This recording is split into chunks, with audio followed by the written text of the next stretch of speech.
Good morning students. आज हम discuss करते हैं, लास्ट क्लास में हमने चर्चा किया था बेसिक टर्म्स के बारे में। लास्ट क्लास में जब चौथे क्लास में गया था, चौथे लेक्चर में हमने चर्चा की थी बेसिक टर्मिनोलॉजीज के बारे में। तो उसमें कुछ टर्मिनोलॉजी चर्चा मैंने किया था, मेरे ख्याल से 7 टर्मिनोलॉजीज की चर्चा की थी। इसीलिए हमने नंबरिंग आगे दिया है नंबर 8 से, जो आपके पीडीएफ में भी होगा। तो आज हम चर्चा करेंगे उसी बेसिक टर्मिनोलॉजीज को आगे बढ़ाएंगे, क्योंकि पिछले क्लास में मैंने ये भी कहा था कि जब हम आगे प्रैक्टिकल चैप्टर्स में जाएंगे तो प्रैक्टिकल चैप्टर्स में जाने के पहले जो बेसिक टर्म्स हैं उन बेसिक टर्म्स के बारे में जानना आवश्यक है, क्योंकि इसी बेसिक टर्म्स के यूटिलाइज हमें आगे जैसे जैसे चैप्टर्स रीड करेंगे मिलता चला जाएगा। इसलिए इन टर्म्स के बारे में पहले से जान लेना आवश्यक है। उसी टर्म्स के अंतर्गत आज मैं आगे आपको बताता हूँ। सबसे पहली जो आगे आज हम चर्चा करेंगे टर्म्स में, बेसिक टर्म्स में जो अक्सर यूज होगा अकाउंटेंसी में, 11th के अकाउंटेंसी जो हम पढ़ रहे हैं, expenditure. Next number is expenditure. Expenditures और एक्सपेंस दोनों नेचर है कैश जाना, लेकिन थोड़ा सा अंतर है। एक्सपेंडिचर हम कहते हैं कि अमाउंट ऑफ, वैसा अमाउंट कि जो लायबिलिटी पे करने के लिए किया जाता है। कोई भी लायबिलिटी फर्म के द्वारा पे किया जाएगा तो ऐसे हम एक्सपेंस को एक्सपेंडिचर कहेंगे, उसे एक्सपेंस ना कहा जाए। तो the amount of to pay liability, the amount of include to pay liability such as purchase of fixed assets, purchase of any assets. तो इस तरह के जो भी एक्सपेंडिचर्स होंगे उसे हम रियली अकाउंटिंग में एक्सपेंडिचर नाम से जानते हैं। Expenditures are 3 categories. Basically expenditure को हम 3 कैटेगरीज में रख सकते हैं। Number 1 category is capital expenditure. एक नंबर में हम रख सकते हैं कैपिटल एक्सपेंडिचर। कैपिटल एक्सपेंडिचर का मतलब हुआ कि वह एक्सपेंडिचर जिस एक्सपेंडिचर से बिजनेस रन कराने में हमें लॉन्ग टाइम में, एक लंबे समय के लिए बेनिफिट मिलता हो, तो इस तरह के एक्सपेंडिचर को हम कैपिटल एक्सपेंडिचर कहते हैं। जैसे मैंने कहा कि परचेज ऑफ फिक्स्ड एसेट, अगर किसी भी फिक्स्ड एसेट्स को बिजनेस पॉइंट ऑफ व्यू से, बिजनेस कंसर्न के लिए हम परचेज करते हैं, एक्वायर करते हैं, तो वैसे कंडीशन में ये लॉन्ग पीरियड तक काम देगा। तो इस तरह के एक्सपेंडिचर को हम कैपिटल एक्सपेंडिचर के अंतर्गत रखते हैं। मैंने कहा कि expenditures are divided into 3 categories. There are 3 types of expenditure. So one is capital expenditure, जो लॉन्ग पीरियड के लिए एक्सपेंडिचर किया जा रहा हो, लॉन्ग पीरियड के लिए, जिसे बिजनेस में उसका हम यूटिलाइज करें और जिससे फायदा उठा सके। तो इस तरह के एसेट्स पर, आई मीन फिक्स्ड एसेट्स पर जो एक्सपेंस किया जाए, जो खर्च किया जाए, उसे हम कैपिटल एक्सपेंडिचर के नाम से जानते हैं। नंबर 2 इज, इसमें दूसरा हमारा होता है रेवेन्यू एक्सपेंडिचर। Revenue expenditure. अब रेवेन्यू एक्सपेंडिचर क्या है? तो रेवेन्यू एक्सपेंडिचर हम कहते हैं द अमाउंट ऑफ इंक्लूड, वैसा अमाउंट जो फर्म में परचेजिंग के लिए यूज तो की जाती है, उपयोग की जाती है, for the benefit of earning profit. Business में प्रॉफिट अर्न करने के लिए जिन चीजों पर पैसे खर्च किए जाएं, कैश खर्च किया जाए, वैसे खर्च को, उस तरह के एक्सपेंडिचर को हम रेवेन्यू एक्सपेंडिचर के नाम से जानते हैं। दूसरे शब्दों में हम यूं कहें कि कि विदिन अकाउंटिंग ईयर, एक अकाउंटिंग ईयर के अंतर्गत जो भी एक्सपेंडिचर्स किए जाते हैं, जो भी एक्सपेंस किए जाते हैं, उस तरह के एक्सपेंडिचर को हम रेवेन्यू एक्सपेंडिचर्स कहते हैं। तीसरा हमारा कहलाता है इसमें deferred revenue expenditure, deferred revenue expenditure. Deferred revenue expenditure, ये डेफर्ड रेवेन्यू एक्सपेंडिचर क्या है? तो डेफर्ड रेवेन्यू एक्सपेंडिचर हम वैसे एक्सपेंडिचर्स को कहते हैं कि जो वन अकाउंटिंग पीरियड के बाद भी जिसका बेनिफिट फर्म को मिलता हो, वैसे आइटम्स पर जो एक्सपेंडिचर्स किए जाते हैं, that expenditure are called deferred revenue expenditure. For example long advertising expenditure, कि वन अकाउंटिंग ईयर से ज्यादा तक के लिए अगर किसी एडवर्टाइजिंग पर कोई एक्सपेंडिचर किया जाए फर्म के द्वारा, तो इस तरह के एक्सपेंडिचर को हम डेफर्ड रेवेन्यू एक्सपेंडिचर्स कह सकते हैं। इसके लिए बेस्ट एग्जांपल है, सबसे बढ़िया बेस्ट एग्जांपल इसका हो सकता है एडवर्टाइजिंग। एडवर्टाइजिंग मतलब विज्ञापन। किसी भी बिजनेस कंसर्न में it is the most important part, ये बहुत इंपोर्टेंट पार्ट है बिजनेस को आगे बढ़ाने में, अर्निंग बढ़ाने में, प्रॉफिट कमाने के लिए। तो इस तरह के जो एक्सपेंडिचर्स होते हैं, ये वन अकाउंटिंग पीरियड से अधिक का हो सकता है। It is a nature of revenue, ये रेवेन्यू नेचर का ही एक्सपेंडिचर है, लेकिन ये more than one accounting period के लिए एक्सपेंडिचर किया जाता है। तो इस प्रकार से इसे हम डेफर्ड रेवेन्यू एक्सपेंडिचर्स के नाम से जानते हैं। तो मैंने आपको बताया एक्सपेंडिचर्स के बारे में। सो एक्सपेंडिचर्स को हम तीन कैटेगरीज में डिवाइड कर सकते हैं। इसका यूटिलाइजेशन हम जैसे जैसे आगे चैप्टर्स में पढ़ेंगे हमें मिलता चला जाएगा। तो हमें अभी ये बताना था आपको कि कैपिटल एक्सपेंडिचर्स कौन सा हो सकता है, रेवेन्यू एक्सपेंडिचर कौन सा हो सकता है, एंड डेफर्ड रेवेन्यू एक्सपेंडिचर क्या है। तो ये हमारा एक्सपेंडिचर का होता है। अब हम आगे बढ़ते हैं नेक्स्ट टर्मिनोलॉजी के आगे। Number 9 is the expense. आप कह सकते हो या सब्स्टिट्यूट करते हो एक्सपेंडिचर और एक्सपेंस दोनों एक ही जैसा है, या नेचर सेम है। सेम नेचर मींस कि it should be paid by the cash और चेक और एनी टाइप ऑफ पेमेंट। तो किसी भी टाइप का जो हम पेमेंट करते हैं वो हमारा एक्सपेंस ही है और एक्सपेंडिचर ही है। एक्सपेंडिचर से मैंने यही बताया आपको तीन कैटेगरी में इसे बांट सकते हैं। नेचर इज सेम थिंग, दोनों में नेचर ये है कि ये कैश आउटफ्लो होगा फर्म से। तो एक्सपेंस भी हमारा, एक्सपेंस को आप यूं भी डिफाइन कर सकते हैं कि the amount of incurred the benefit of earning profit in the business on one accounting year.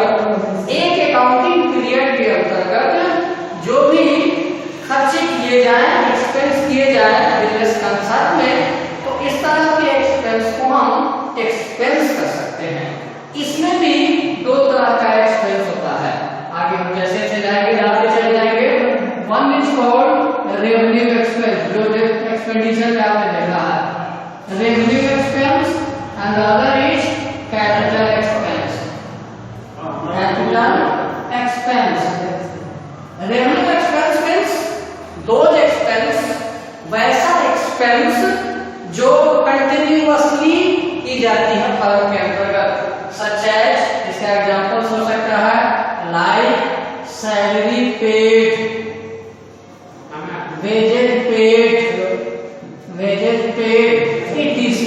तो इस तरह के जो नेचर्स के एक्सपेंडिचर एक्सपेंस होंगे जो कंटिन्यूअसली की जाती है, वन अकाउंटिंग पीरियड के अंतर्गत की जाती है, एक असेसमेंट ईयर के अंतर्गत की जाती है, और जो कंटिन्यूअसली हो रहा हो, तो वैसे एक्सपेंस को हम रेवेन्यू एक्सपेंस के नाम से जानते हैं। इसका बेस्ट एग्जांपल हो सकता है salary paid, wages paid, electricity expense paid etc। ये सब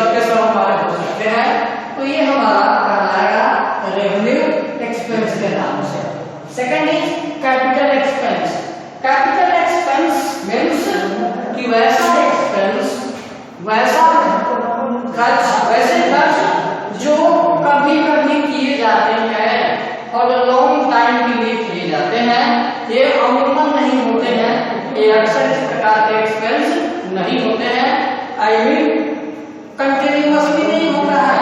तो जब कोई भी एक्सपेंस फर्म में कंटिन्यूअसली नहीं हो रहा हो तो इस तरह के एक्सपेंस को हम कैपिटल एक्सपेंस के नाम से जानते हैं। फॉर एग्जांपल इसका बेस्ट एग्जांपल हो सकता है जो पीछे एक्सपेंडिचर्स में भी आपने देखा है, ऐसा बेस्ट एग्जांपल है कि purchase of assets, purchase of investments, ये लॉन्ग टाइम के लिए होता है। तो लॉन्ग टाइम के लिए मैंने एक्सपेंडिचर्स वाले चैप्टर्स में भी टर्म में भी बताया है कि जो लॉन्ग टाइम के लिए एक्सपेंस किया जा रहा हो इस तरह के एक्सपेंस को हम कैपिटल एक्सपेंस के नाम से जानते हैं। तो expense are two types, one is revenue expense and the next is capital expense. दो तरह के एक्सपेंस हमारे हो सकते हैं। नाउ द इनकम, इनकम क्या है? इनकम, इनकम का मतलब हुआ यहां कि मैंने अभी जस्ट कहा कि कैपिटल एक्सपेंस और रेवेन्यू एक्सपेंस, इसके अलावा एक बात इसमें और हम ऐड करना चाहेंगे जो प्रैक्टिकली आपको मिलेगा कि एक्सपेंस को हम अलग दो कैटेगरी में भी डिवाइड कर सकते हैं। One is called outstanding, outstanding expense and prepaid, prepaid expense. ये दोनों के बारे में हम जान लेते हैं, ये हमको नेक्स्ट चैप्टर में मिलेंगे, इसलिए इसके बारे में जान ले। Outstanding expense and prepaid expense. Outstanding expense mean the due on the firm, ये फर्म के लिए लायबिलिटी है, इसलिए ड्यू का मतलब ये होता है जो पहले से बाकी है, पहले से ये फर्म के ऊपर लायबिलिटी है, such as outstanding salary, outstanding wages इत्यादि ये हो सकता है, आउटस्टैंडिंग रेट। तो ये एग्जांपल्स, बेस्ट एग्जांपल्स हो सकते हैं आउटस्टैंडिंग के। तो यूं कहा जाए कि those amount of expense who have not yet been paid, that expense is called outstanding expense. And the next one, prepaid. Prepaid means advance paid.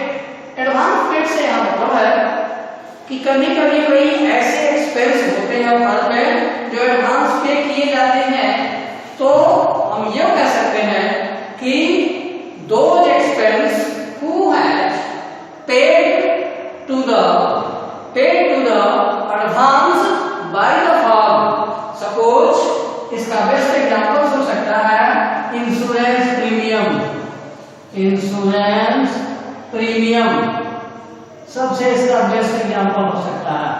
Insurance premium, premium पे किया जाता है, जैसे मान लिया जाए हमारा इस अकाउंटिंग पीरियड में प्रीमियम चलेगा पूरे 1 साल तक का, और हम इसे पे कर देते हैं स्टार्टिंग में ही, लाइक मई में हम स्टार्ट पे कर दिया, और ये अगले 31 मार्च तक का हम ये पेमेंट मई में ही कर दिया। तो जो नेक्स्ट जून टू मार्च तक की अमाउंट है प्रीमियम की, वह अमाउंट हमारा प्रीपेड करवाता है। तो इस तरीके से आप सिंपली एक्सपेंस को 2 कैटेगरी में डिवाइड कर सकते हैं, बांट सकते हैं। One is outstanding expense, another is prepaid expense. Now हम बात कर रहे थे अब इनकम की। नेक्स्ट इनकम क्या है? इनकम का मतलब है कि वैसा अमाउंट, वह अमाउंट जो किसी भी फर्म में जो इन्वेस्टमेंट की जाती है, जो एक्सपेंस की जाती है, वह expense more than, expense less than profit. अगर प्रॉफिट से ज्यादा, प्रॉफिट से कम हमारा एक्सपेंस है तो उसे हम इनकम से डिनोट करते हैं। इसका फॉर्मूला हो सकता है revenue minus income.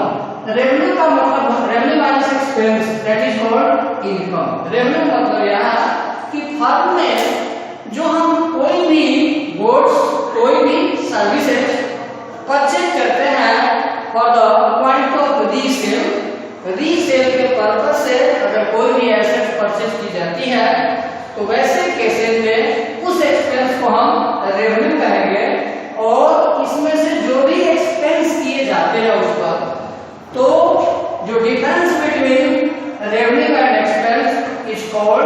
Income. In other words इसी इनकम को हम प्रॉफिट के नाम से भी डिनोट करते हैं। तो thus income is equal to revenue minus expense. Very simple. Profit, ठीक, ये दोनों जुड़ा हुआ चीज है। प्रॉफिट क्या है?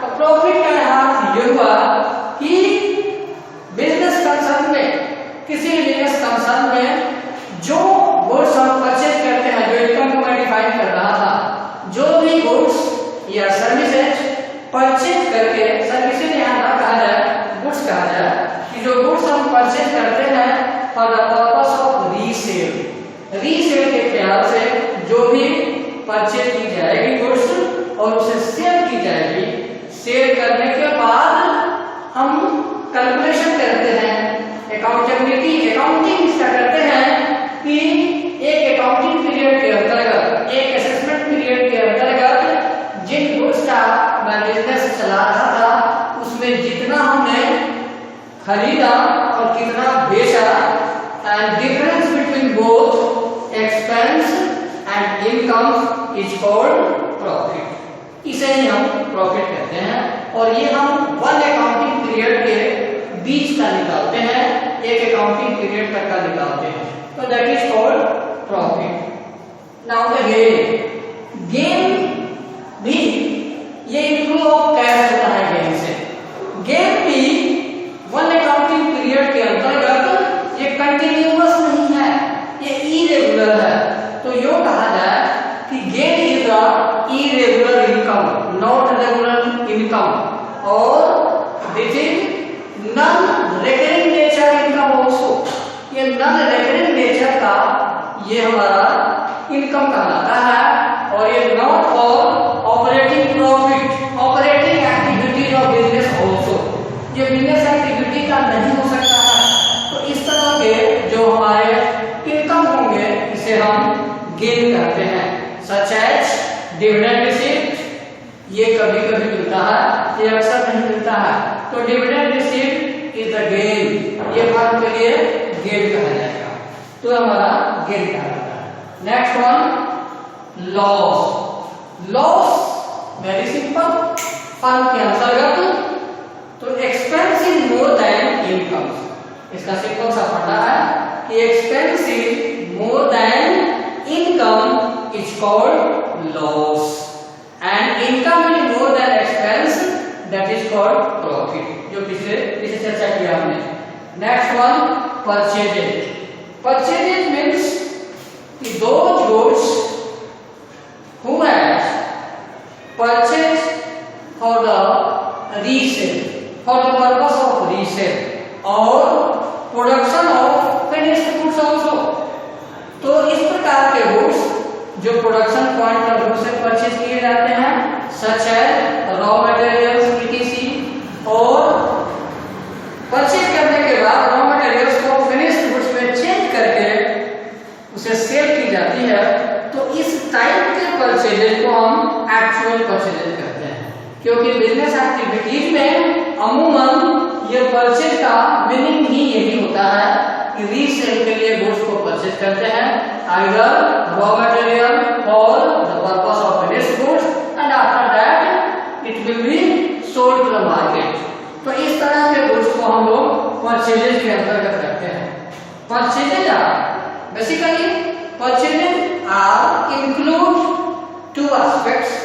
One is called cash purchases, one is called cash purchases, cash, and the other is called credit purchases also. Credit purchases, cash purchases and credit purchases. Cash purchases means कि वैसा गुड्स जो cash पे करके purchase की जाती है। Very simple, इन practically हमें देखने को मिलता है, तो that is cash purchase. Next one credit purchase, वैसा परचेज जो दो पर्संस, इंडिविजुअल पर्संस के बीच एक कम्युनिकेशन है, आपसी समझौता है for the purpose of credit purchase और sales.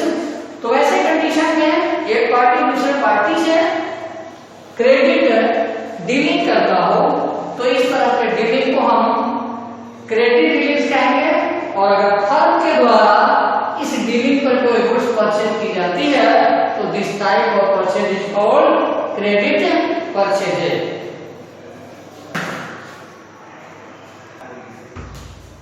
So next one is the sales. Today's last basic terminology, sales. Sales, those goods who has sold to the market, कि वैसा goods जो सेल किया जाए for the purpose of earning profit, for the purpose of earning incomes, earning के ख्याल से, profit के ख्याल से गुड्स को जो मार्केट में सोल्ड की जाती है, तो इस तरह के ट्रांजैक्शन को हम सेल्स के नाम से जानते हैं। Sales are included both cash sales और credit sales also. One is cash sales. Cash sales का मतलब कि वैसा गुड्स जो कैश डीलिंग में हो रहा हो, गुड्स बेचा और कैश आया, तो इस तरह के ट्रांजैक्शन को हम लोग कैश सेल्स के नाम से जानते हैं। नेक्स्ट वन क्रेडिट सेल्स, जो परचेज में कह रहा था वही चीज। क्रेडिट सेल्स का मतलब कि वैसा सेल्स जो दो इंडिविजुअल्स के बीच, दो व्यक्तियों के बीच एक म्यूचुअल अकोमोडेशन से हो रहा हो for the sometimes like 2 months, 4 months, 6 months, तो कुछ समयों के लिए जो गुड्स बेची जाए उधार के रूप में, तो इस तरह के ट्रांजैक्शन को हम लोग क्रेडिट सेल्स के नाम से जानते हैं। अगर कोई डिफेक्टिव गुड्स या excess use of goods firm को होता है, तो वैसे केस में या सप्लायर को होता है, दोनों केसेस में डिफेक्टिव गुड्स वापस आ भी सकता है। अगर वापस फर्म को आता है तो इसे हम सेल्स रिटर्न के नाम से जानते हैं।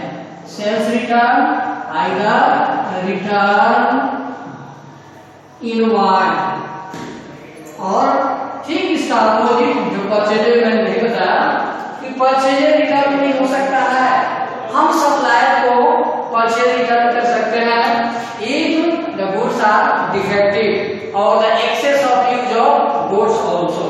दोनों केसेस में ये रिटर्न किया जा सकता है सप्लायर को, तो उस टर्म को हम लोग कहते हैं परचेज रिटर्न्स और रिटर्न्स आउटवार्ड। रिटर्न्स आउटवार्ड, इन दोनों नाम से जानते हैं। सेल्स रिटर्न होगा सेल्स रिटर्न और रिटर्न इनवार्ड, और परचेज के कंडीशन में रिटर्निंग होगी तो उसे परचेजेज रिटर्न और रिटर्न आउटवार्ड के नाम से जानते हैं। तो इस तरीके से ये जितने भी हमें टर्मिनोलॉजी आज पढ़ा, बेसिक टर्म्स पढ़ा टिल सेल्स, इसके एक और क्लास हम लेंगे बेसिक टर्मिनोलॉजी का। इसके बाद से हम लोग नेक्स्ट चैप्टर में चलेंगे।